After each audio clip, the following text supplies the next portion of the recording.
Order! Order! You are an incorrigible delinquent at times. Behave yourself, man! Labour has unveiled plans to give every home across the UK free broadband in the next decade by partly nationalising BT.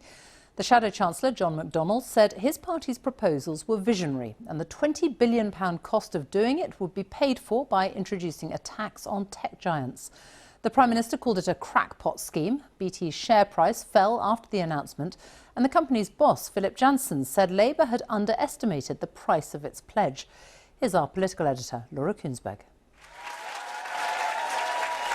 Labour has a big giveaway it hopes to connect with you.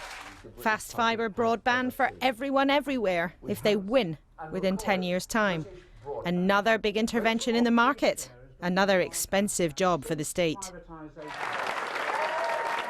Labour's money man is adding the internet to rail, water, energy and the mail he'd like to take into public hands. The way that we'll do it is if we're putting that scale of public money in, taxpayers' money in, we want to ensure actually we own it as well, and that means bringing parts of BT into public ownership. It's another big nationalisation, yes, though, with a big price tag. Yep, and what we'll do in the normal way is first of all, we'll issue bonds for shares. And what we're doing is we're introducing a new tax, the ones that gain their incomes from the internet, the Apples, the Googles and the Amazons of this world, and in that way we'll pay for the day-to-day costs. Whether you look at free broadband, free university fees, renationalisations, why should wealthy people in this country be entitled to free things? Because we believe we need a more equal society. And you know, the best way of getting that benefit to everyone is to make sure you don't have hurdles like means testing and other matters. This is hard-nosed economics. If we do not get on and do this, we already are falling behind our global competitors, and we will fall behind even further. Our future generations will not forgive us. Your critics, John McDonnell, might say, though, you're just addicted to spending other people's money. Not at all. Other countries are having these visions, and we're not. We're being held back. If we don't do this, we'll be held back even further. Both of the main party leaders were on the stump in Lancashire today. Time's in, guys. Both stage managing the campaign, both battle buses now on the road. But the approach Boris Johnson's pursuing on the economy is very different. Can you all hear me? £5 billion to subsidise expanding broadband. A huge programme of investment in our roads, in telecoms, gigabit broadband, unlike the crazed communist scheme that was outlined earlier on today. We will give people gigabit broadband by 2025. With the quality of broadband achingly different in different corners of the country, it matters in this campaign. Scotland is ahead of the UK in terms of our current performance in many respects, the improvements we've seen in broadband availability recently, but also in the scale of our ambitions. I've been to about 30 constituencies so far. 30 down, many more to go. Perhaps more dramatic plans too. Yes, this is the third one, come on. But this time round, with these leaders and these parties, in this election, you cannot say they're all the same. Bye everybody, see you again. Laura Kunsberg, BBC News. There's been a hostile reaction to Labour's plans from broadband providers and from the wider business community, with questions being raised about how much it would actually cost. Our business editor, Simon Jack, reports. The UK has some of the slowest average broadband speeds in Europe. It even trails Madagascar, making life difficult for the people and businesses closer to home in Rocklands, Norfolk. We have trouble running the business. Sometimes the card machine, which is linked to the internet, is a problem. I was in Spain for 20 years and I lived in the most rural part of Spain that you can imagine. My internet speed was 100. I came here to Rocklands and my internet speed was 1. If you've got families, everybody comes home from school, all the homework's done online now, you know, it makes it really, really tricky.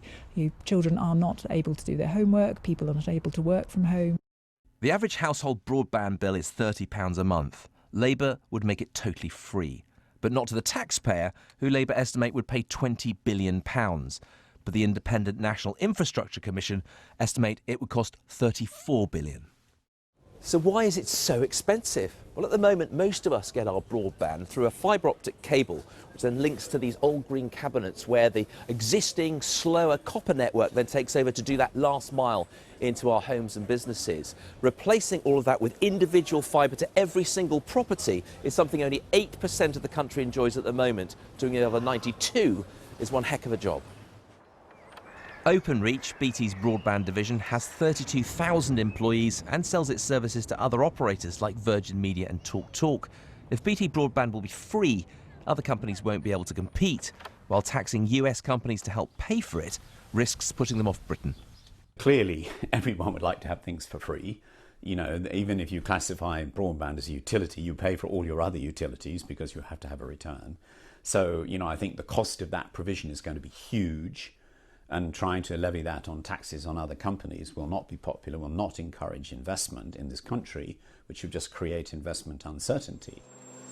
Labour say they hope to come to an arrangement with BT's competitors, and if they can't, they may nationalise them too. Melvin, it's me. Do you know anything about this BT share offer? Eh? Millions of people own shares in BT, either directly since privatisation in the 1980s or through their pension funds. Labour say Parliament will decide how much they'll get for them, meaning savers and pensioners may get less than market value. All parties agree that faster broadband is essential.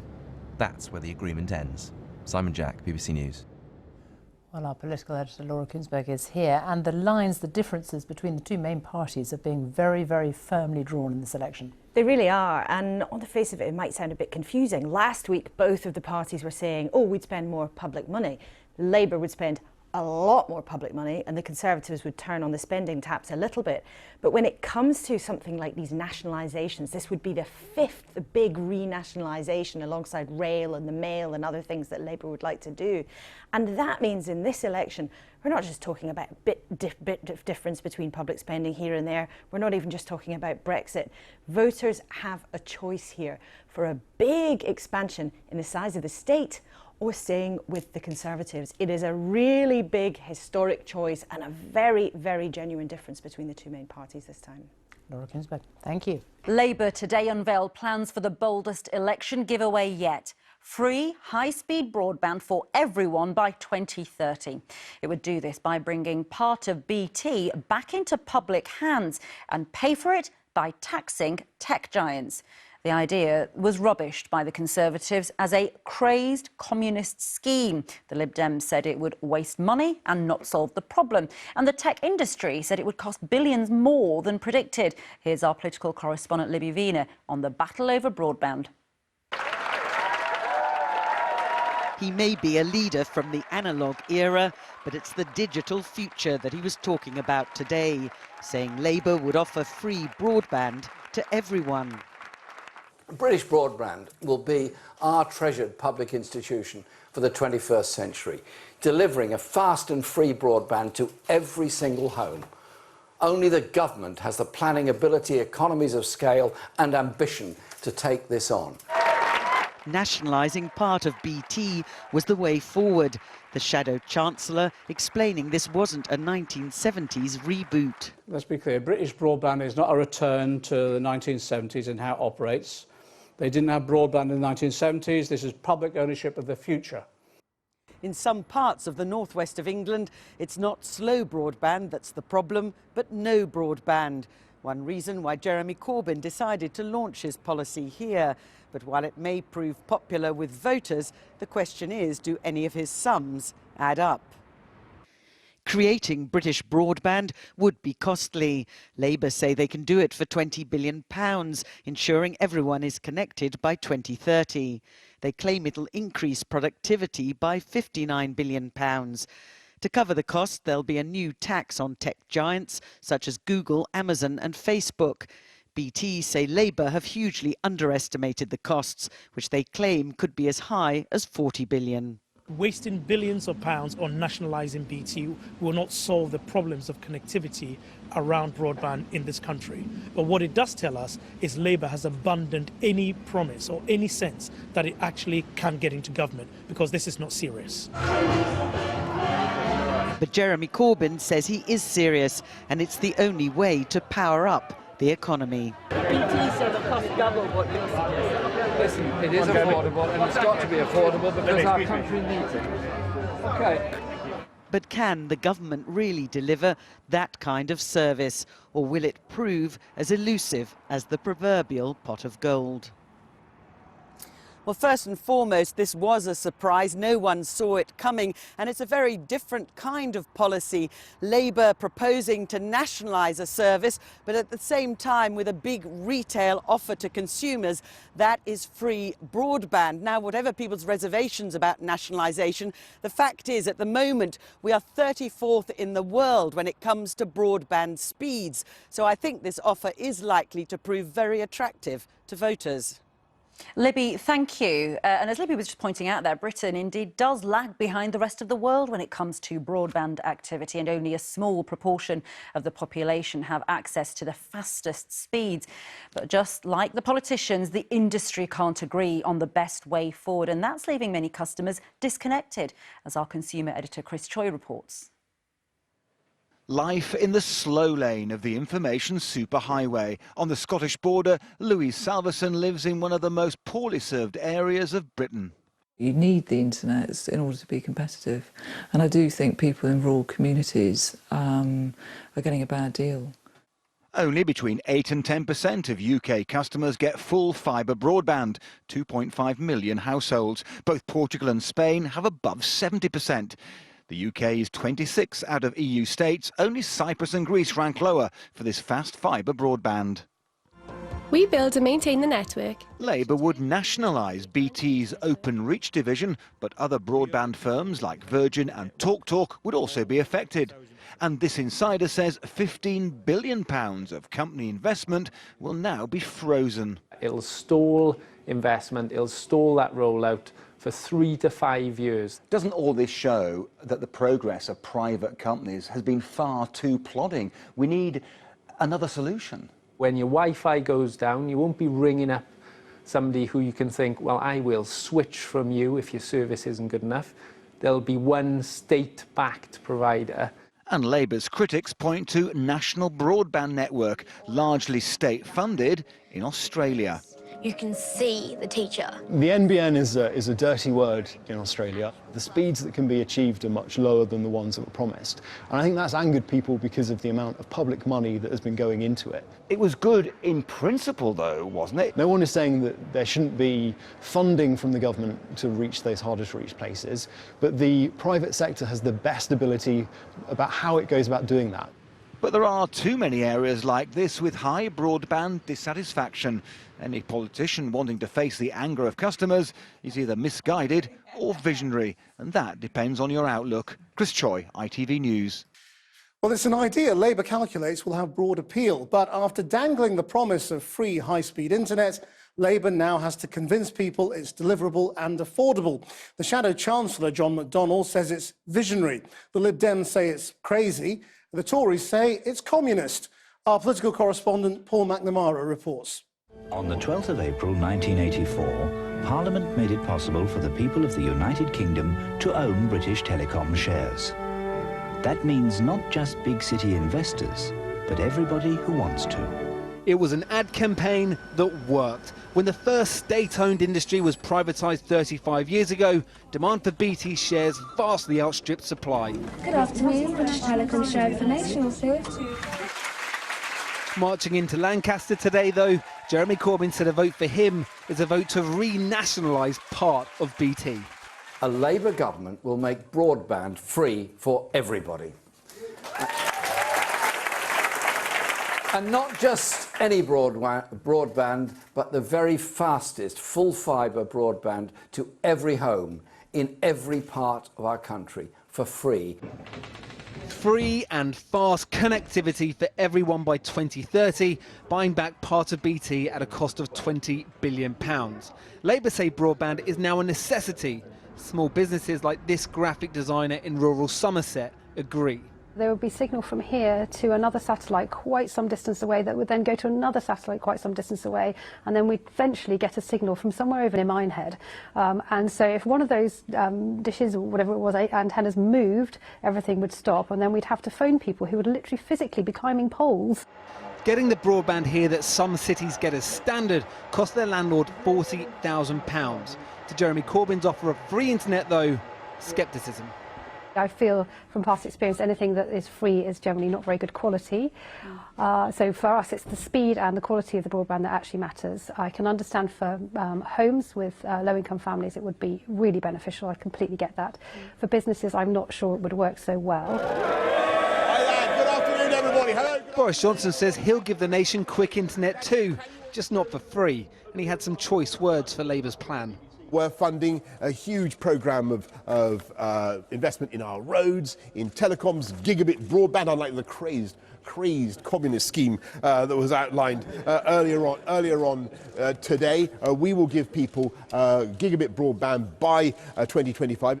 So scorn from the Conservatives, but today's announcement has done the rarest of things of late, given Boris Johnson and the Liberal Democrats something to agree on. Well, it might be a Christmas election, but this is getting silly. Another day, another fantasy promise added to the Labour Party's wish list. Wasting billions of pounds on nationalising BT will not solve the problems of connectivity around broadband in this country. Critics disagree with Labour about the potential cost of nationalising BT's broadband arm Openreach. It's a cost, analysts say, that far extends BT but goes to the wider market. Investors always want stability. They want to know that if they put their money into something, they will get a reliable return and it won't suddenly be, whipped away from them. And that is effectively what Labour are saying. Any shareholders, and that's people through their pension funds, that's small shareholders as well as the big ones, you're saying to them, if you do this, we're going to undermine the value of your investments, your savings, your pension pot. While we're all talking broadband, though, the focus is off Brexit. Tonight, Nigel Farage cancelled an event in Wolverhampton after a tricky week. On Monday, he gave the thumbs down to hundreds of Brexit Party candidates standing against Tories. Today, this programme has learned at least 8 angry former Brexit Party candidates are now standing as independents, saying Mr Farage is guilty of the one thing he so often accused the government of, letting voters down. A crazed communist scheme. That was Boris Johnson's riposte today to Labour's £20 billion plan to nationalise broadband and deliver it to every home in the UK by 2030.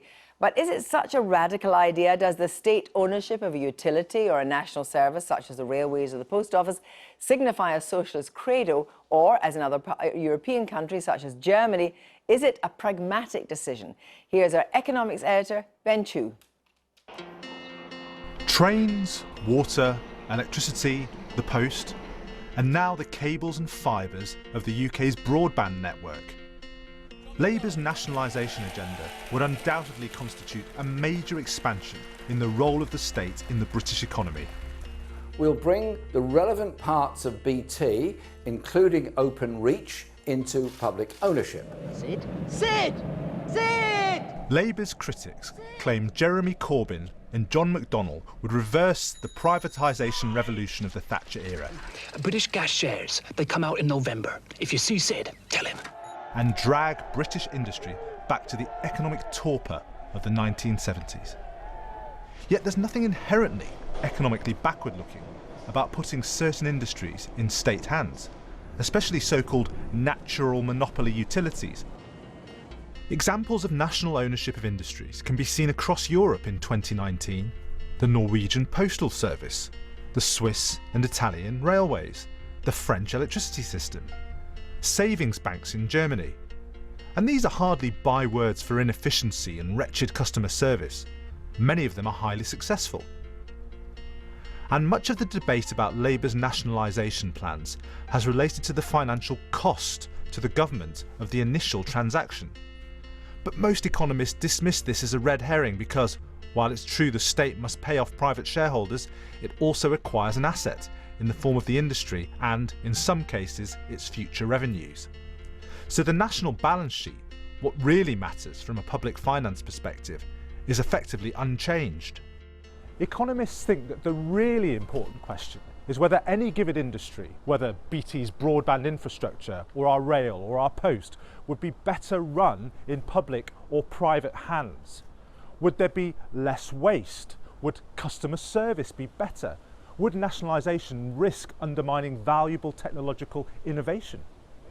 Another question some ask is, why can't the same goals of nationalisation, the kind of thing outlined by John McDonnell today, be achieved through the less disruptive route of tougher and more intrusive regulation? From Malaysia to Mexico, from Sri Lanka to Singapore, privatisation is on the move. Nationalisation, privatisation, arguably not good or bad in themselves. Rather, the results may hinge on the specific features of the industry in question and the governance regime put in place to make sure that the broad public interest always comes first. Rail, water, energy, Royal Mail, we're taking them back. Gritty, somewhat technical questions then, rather than the rousing stuff of political slogans.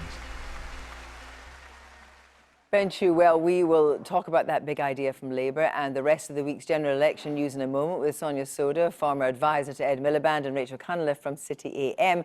First, take a look at tomorrow's front pages, and of course there is only one story dominating, and that is Newsnight's world-exclusive interview with Prince Andrew. On the Times, the Duke I let the side down. He says he kicked himself on a daily basis for failing to cut ties with Jeffrey Epstein. And again, that line over, I have let the side down, I've let the side down, I've let down my family. Will be obviously more on that in the exclusive 1-hour interview tomorrow night on BBC Two at 9 o'clock. But for now, Sonia Soda and Rachel Cunliffe are here. Good evening to you both. Let's turn now to the political weather during the week. One thing that moved the dial, Rachel. Well, there's the Labour's nationalised broadband, which I think Sonia's going to talk about, but beyond just the policy, Brexit Party, what happened with Nigel Farage saying we're going to stand everywhere? Suddenly, no, we're not going to stand in Conservative seats, facing a rebellion from the Brexiteers across the country. The Daily Mail's campaign, stand down candidates, backing down a little bit, but not quite enough. And going on the attack against Downing Street, you know, threatening to bring the police in at one point. The idea that because Brexit Party candidates have been offered jobs by the government, that somehow is something to be upset about. Did that sort of have a whiff on you to think of desperation from Nigel Farage? Because he and Richard Tice both pulled out in an event tonight. They're going to smaller and smaller halls. Well, I think the wind has very much gone out of the Brexit Party's sails, and I think this is always the danger for Farage. If he stood down a significant number of candidates, all of a sudden the Brexit Party isn't perhaps considered the national force that it once was. Do you think that that is because Downing Street checkmated them? I think Nigel Farage had to look at his ultimate outcome, which is achieving Brexit, and he knew that if he stood in every seat and Boris Johnson didn't get a majority and people pored over those results and said if the Brexit Party hadn't stood here, here and here, there would have been a majority for Brexit. I think he was looking forward to that result. So I think that's the reason why he decided to withdraw some candidates. Now, let's look at the policy announcement that came yesterday from Labour. And as Ben Chu says, you know, in and of itself, nationalisation or denationalisation are not particular credos. But did it excite or terrify, do you think? Me personally? Yeah. No, generally, the idea of it, was it a kind of major... It was a bit of excitement in the campaign. It was. Well, for me, it was the political moment of the week and of the campaign of the week, because people weren't expecting it. And there have been a lot of quite radical policies that Labour have trailed over the last few weeks and months. Actually, free broadband for all and nationalisation of BT Openreach wasn't one of them. So it was a genuine surprise. I think it's caused a bit of excitement, but also a bit of panic amongst some parts of Britain's business community. I don't think Labour will be particularly bothered by that reaction, because for them, they wanted to use this announcement to make the agenda of the election about what they want to talk about. For the Tories, they want to talk about Brexit. Labour wants to talk about anything but Brexit. Yeah. And so we saw Boris Johnson stand in front of his bus today, get Brexit done. Everyone's talking about Labour's announcement. So for Labour, whether, you know, it's businesses saying this is dreadful or people saying, oh, we quite like this idea, or, you know, there may be lots of voters in between, it's a success for them because they're getting people talking about something that they want the country to be talking about. And of course, particularly the younger generation who absolutely gets that whole idea of super fast broadband. They understand the importance of that. It's this amazing sort of mashup of old and new, because it's new, it's broadband, it's exciting, it's connectivity, and it's old because we want the state to control it. And they're sort of counting on people not having long enough memories to remember what it was like when the state did control a telecoms company and people waited months to have a telephone installed. The other thing about it is that it's really an this is why I think that it's had so much resonance, is it's really easy to understand. Free broadband, you can put that on a bus. Yeah. What's not quite so easy to understand is how it's going to be delivered to every house in every rural community. And also it's free by 2030. It's not free. It's paid for by taxpayers. We should be calling it taxpayer-funded broadband. 20 billion just to take over Openreach. It's not free, but it is catchy. And the 20 billion is actually a significant amount of investment, but it's investment that Labour and lots of people would argue is needed because we lag lots of our international competitors on access to fast when fibre it comes to a kind of a change of direction or change of tone of the campaign, because what we're going to have next week are the first of the television debates. It's an ITV debate on Tuesday. Jeremy Corbyn head-to-head with Boris Johnson. Now, Boris Johnson's had a few missteps. How do you think he's going to play this? I don't know how he's going to play it because you never know which Boris you're going to get. I know how he should play it. How should you tell him? And that is, be statesmanlike, be a prime minister. He's not actually been that good at it so far. He's been very bombastic. He's been quite childish at times. He's also kind of lost it in one-on-one interactions with voters. But if he can show that he is a statesman, that he is the prime minister, compared to someone who many people in this country have significant concerns about on the world stage, that's what could win it for him. I agree with you, Rachel. I think that's what he should come out and do, but I think we're all going to see a particular Boris, the one that we've seen in the campaign so far. I think it's very difficult for Boris Johnson to come out and appear statesman-like. It's just not his natural. But how should Jeremy Corbyn play that then? I mean, if he wants to destabilise Boris Johnson, how should he do it? I think actually by remaining quite calm, by trying to pull the debate back to the areas that Labour wants to be talking about, things like the NHS, the dreadful statistics that we've seen come out this week about waiting times being the highest they've ever been, talking about the broadband announcement. I think that's how he'll try and play it. Thank you both very much.